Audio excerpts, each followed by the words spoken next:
Yes. So that was the theme for our most recent convention that was held virtually this year, and that song was written by Gary Lynn Floyd and Jamie Lula. So they go by the duo name of Floyd Lula when they perform together. So it sounds like one person, but it's not. It's actually two. So thank you all for that. Beautiful.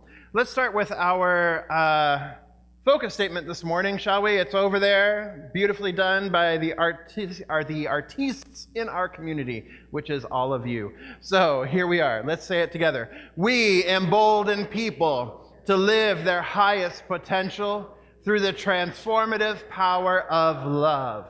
Yes. That feels so good when we say that. And it's I just love hearing the community say it and embrace it and embody it. It's such a wonderful experience to see, feel, and every other way of experience things.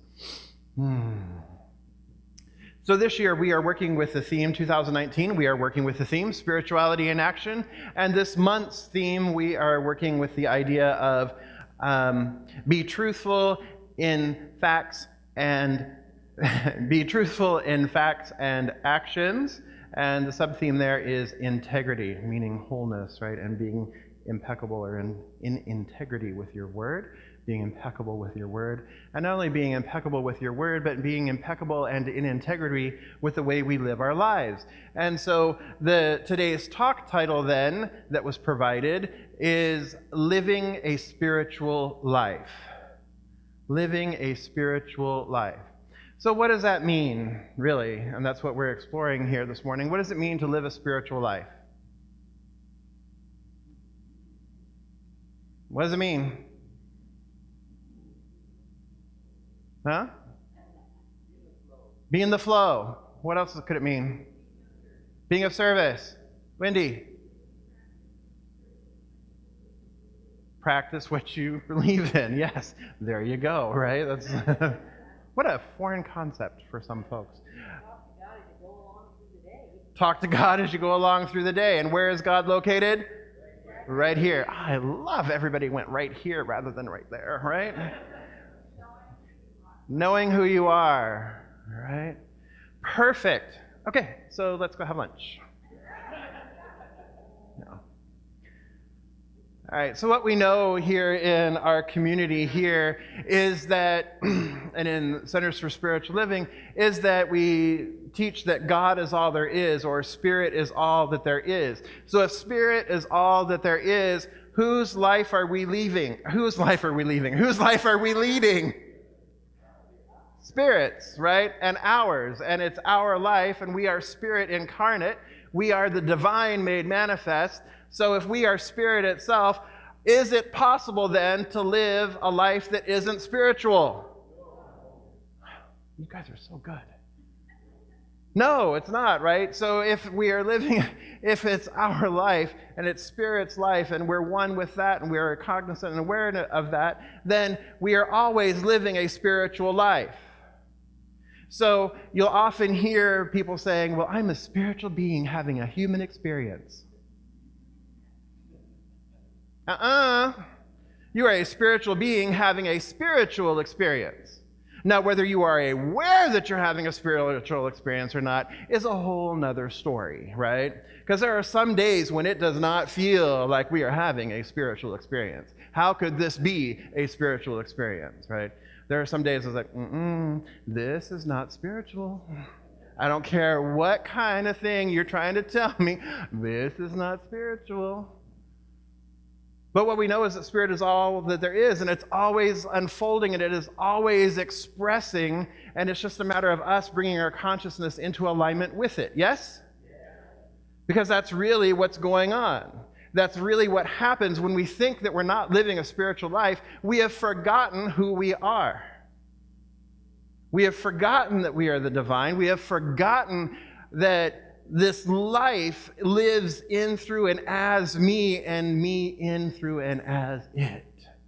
That we are completely inseparable. I can never be separated from my true nature. I can forget who I am, and I can forget what I am. I can forget that I'm divine. I can forget that I am the power and the presence of love made manifest. I can forget all that. Or I could have been asleep to it all along through my socialization, through my enculturalization. There we go. I could have been asleep to it all along, never really knowing that there was something greater, never really knowing that there was something possible that is far beyond anything that I could have imagined, that I have a very limited and narrow worldview based on what I've been taught, based on the way I've been raised, based on the institutions that I have interacted with. That too is something possible, yes? But all of you are in here in this room, so that tells me that there is that within you, there is that divine urge within you that is seeking reconciliation, if you will. Because really what we're always seeking is we're seeking a return to our oneness with the wholeness. What we're really seeking, despite whatever mechanism we're using to seek, whether it be coming to a spiritual center or whether it be chocolate cake, right? That it's whatever it is that we are, it's that seeking, it's that divine urge that is calling us back into conscious union with and as the one. And that it truly is the only thing that will ever satisfy.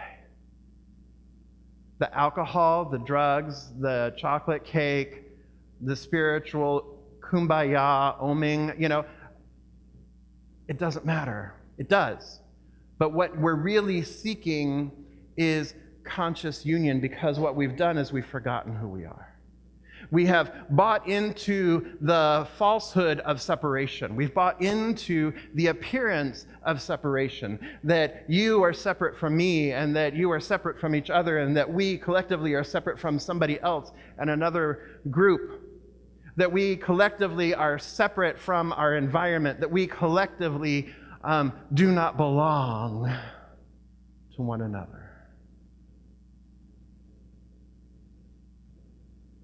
And it's a lie.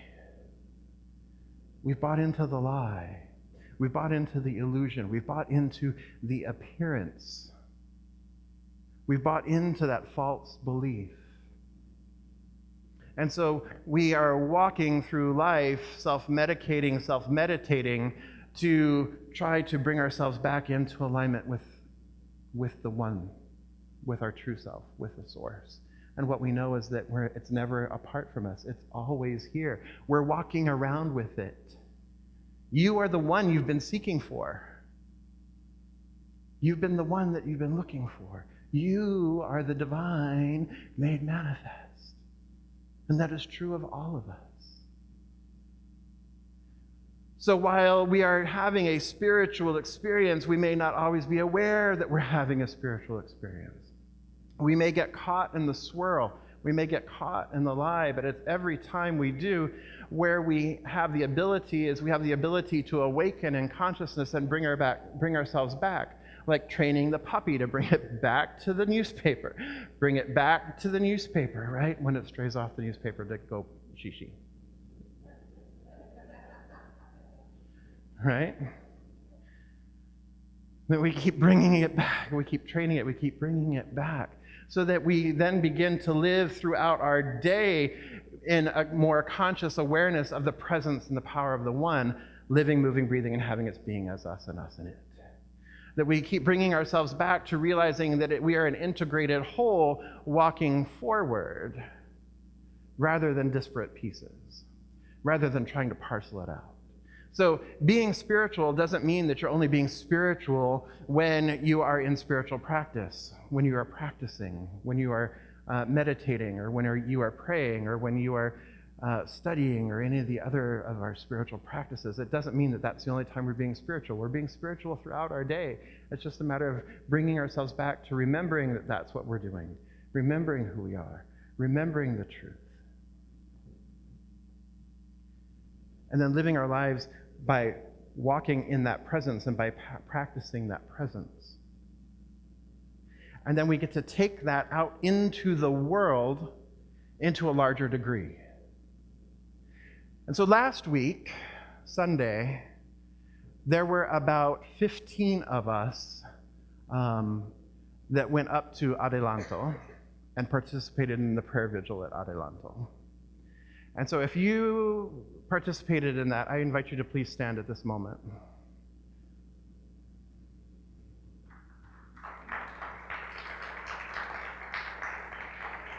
And this is just a fraction of who was there. So thank you, beloveds. And so it was a beautiful experience. There were about 50 or so people there on our side of the street in the dirt, singing, praying, holding consciousness, or lifting consciousness, not holding it. We're raising consciousness and participating peacefully. And then there were a few beloveds across the street with their red hats on and their bullhorns. And there were 2 that had bullhorns, and then there were 3 that were just kind of there, right? But they were chanting things that were very interesting to me. They were chanting things like, hypocrite! I'm like, oh, okay. And then they were chanting things like, Pastor, you should be ashamed! I was like, oh, okay. Speak English, you're in America!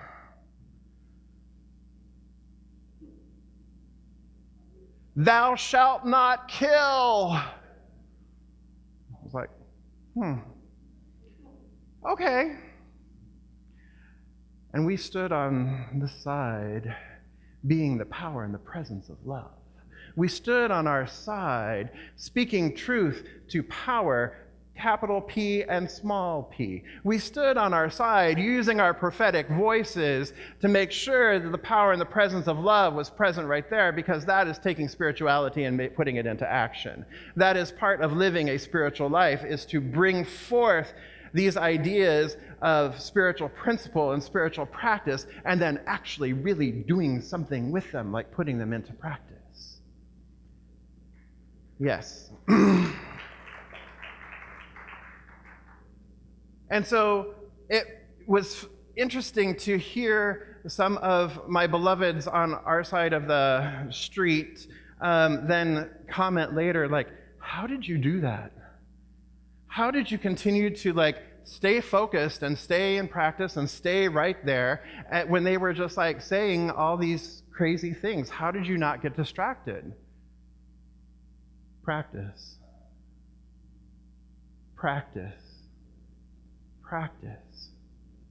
Because what I know is that I know the truth not only of who I am, I know the truth of not only who was surrounding me, but I know the truth about the beloveds across the street. And who the beloveds across the street are the beloveds themselves. They're the beloved itself. But these individualized expressions have forgotten who they are. They have forgotten what they are. And so it is easy to come from the place of forgive them, for they know not what they do. Because we forgive them, for they know not who they are. Because when we awaken to the truth of who we are, when we awaken to the truth that we are the power and the presence of love, there is no way that we could stand there and hurl statements of hatred. There's no way that they could stand there and hurl statements of fear. There's no way they could stand in that place of complete separation from the divine. And yet they were trying to use a holy book as a weapon. But the only one they could keep repeating was, thou shalt not kill. So it was a very interesting place to be, a very interesting place to stand. And to stand there and share stories. We had some beloveds who were there who had been detained, who had been inside, that had been freed. There is currently a detainee who is a United States veteran. A United States veteran. Currently detained in Adelanto, up to be deported back to Guatemala, where he's never been, where he left at 2 years old.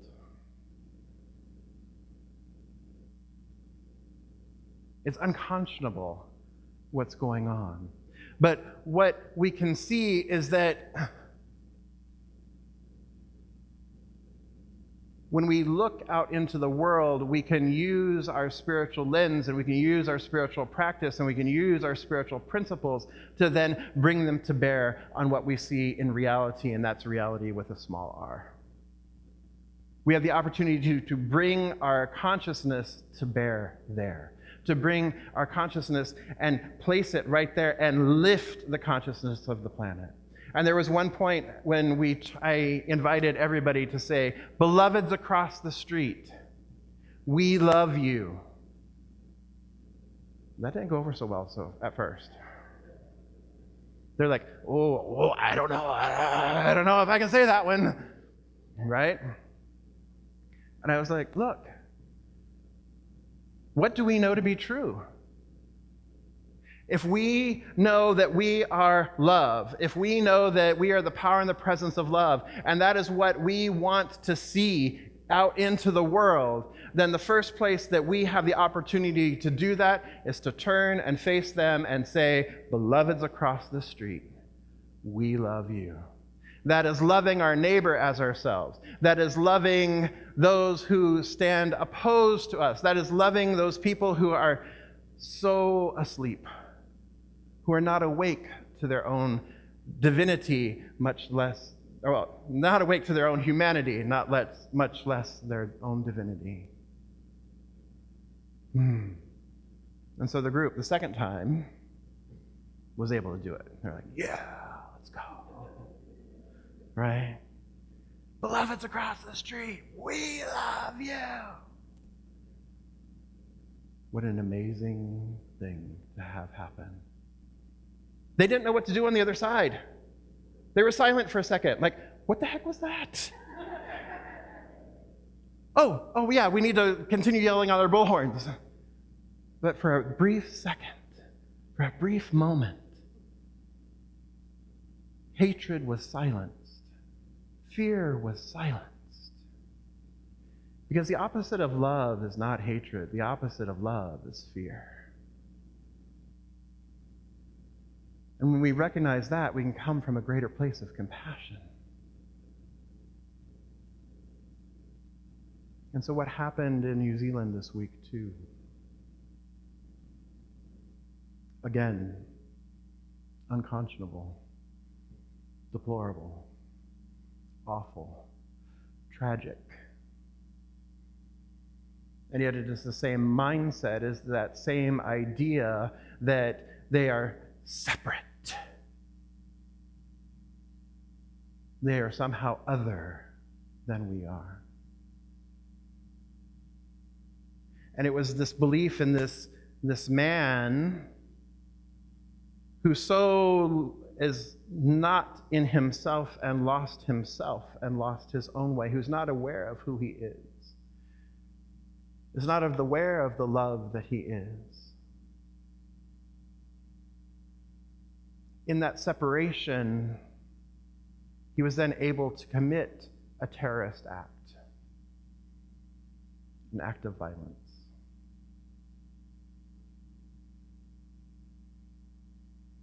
Because he forgot. Now, it's okay for some of us to forget every once in a while. We do forget. But nobody in this room has forgotten to that degree. That's what I know. You wouldn't be here if you had.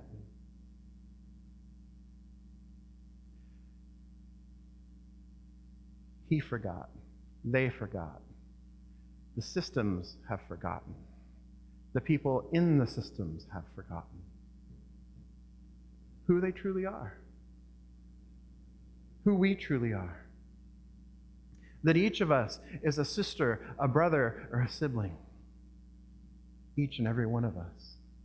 That this is the truth of our being, that we are all one in the one life, and that we live from that one place. And so we are called on a daily basis, not just on a daily basis, but multiple times a day to practice who we are and to show up as who we are, to show up as the power and the presence of love. Each and every day we are called to practice to enter into a daily discipline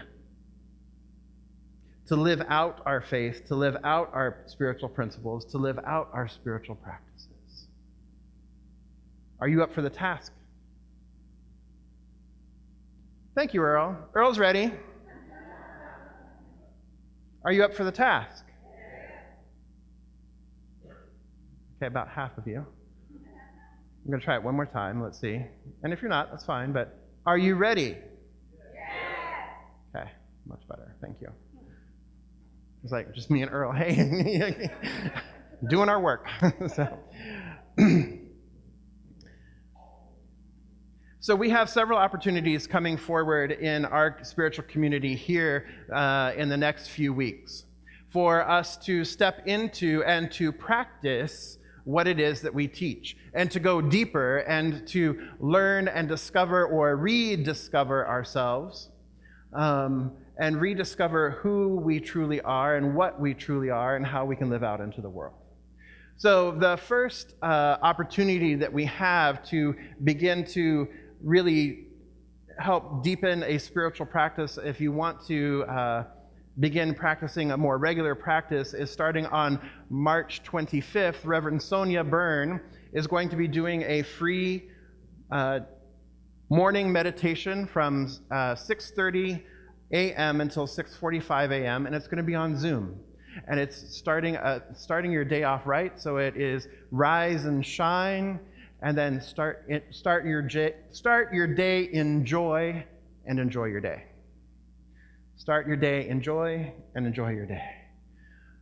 So it's an opportunity to begin to establish that daily practice, if that is helpful to you to have a little bit of structure. So you can go on to the website, our website, riversidecsl.org, and you can register for that. It's free to register for it. And then it's just 1 week long, just a week, for 15 minutes a day for a week, to try that out. Another opportunity that we have coming up in April is on Tuesday nights, the 16th, the 23rd, and the 30th in April, from 6 o'clock to 7 o'clock. We're facilitating Stained Glass Spirit, written by our beloved Tracy Brown, who is the Leadership Council Chair. She's a fantastic practitioner out of CSL Dallas. She wrote this wonderful book called Stained Glass Spirit. And so we're going to be having book discussions around that particular book. And then on April 30th, Tracy Brown is going to join us, and that too is on Zoom, and that too is free of charge. It's a free opportunity to engage with material and to have the opportunity to speak with Tracy Brown around Stained Glass Spirit. Wonderful opportunity there. So for that one too, go on to the website, sign up for it.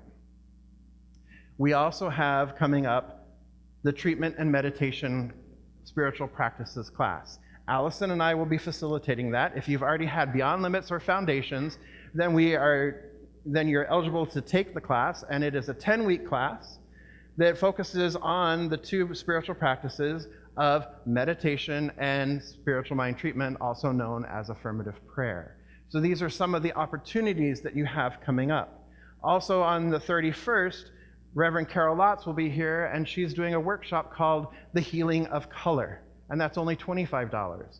So there are lots of opportunities here for you to take advantage of that are relatively free or relatively inexpensive, for you to take advantage of that to be able to broaden, deepen, expand more,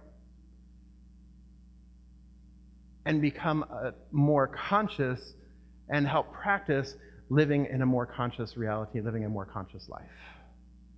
Sound good? Nice and easy. Nice and easy. It's right here for you. You said a few minutes ago, you're willing to do your part. Here is one way that you can begin doing your part in a structured way, or 4 ways that you can begin doing your part in a more structured way. Sound good? Yes, thank you, Earl. Earl's my best buddy today.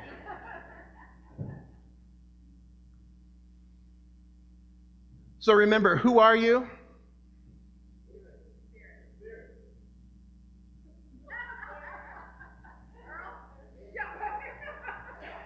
try it again. Who are you? Spirit, yes. What else are you? Love. So we are the power and the presence of love. Let's hear it. I don't believe you. We are the power and presence of love. We are living a spiritual life. And we take it outside these walls and lift the consciousness. Because. And so it is. All right. Let's have our practitioners surround the sanctuary. Let's have our core council please surround the sanctuary.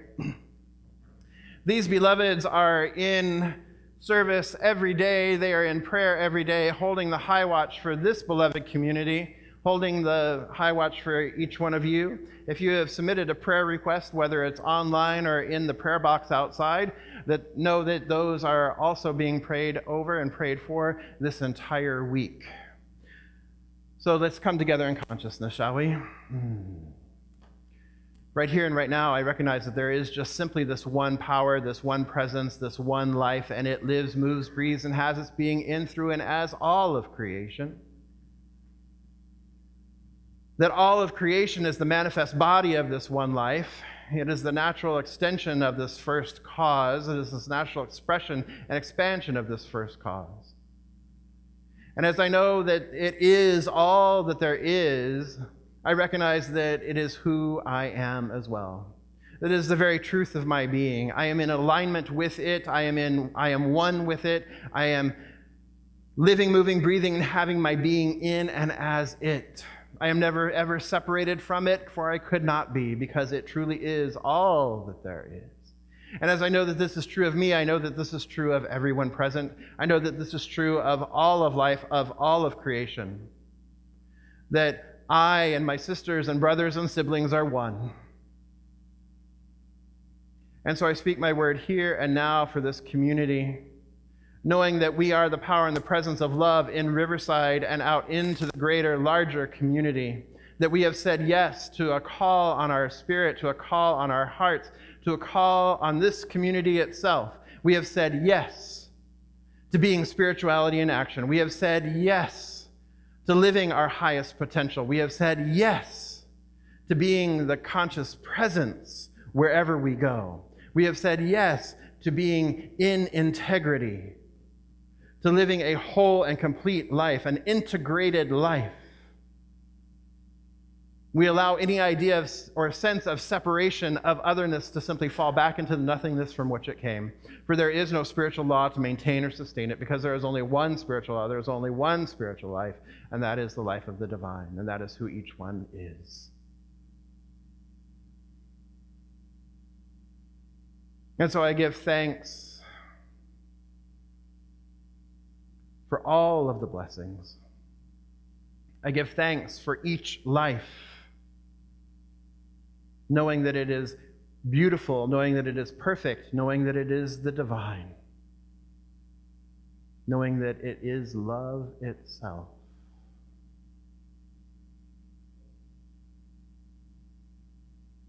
And I recognize that this is true when I look out into the world. That what is at work is love. What is at work is the divine. That is truly what is at work behind all appearances, behind any idea. And I call it forth now. And for those who have forgotten who they are, I call them higher in this moment. I call for an awakening of their spirit, awakening of their soul, awakening of their true nature, which is the nature of love. I call it forth now. Knowing it is done, knowing it is so, I release this word into law, and so it is.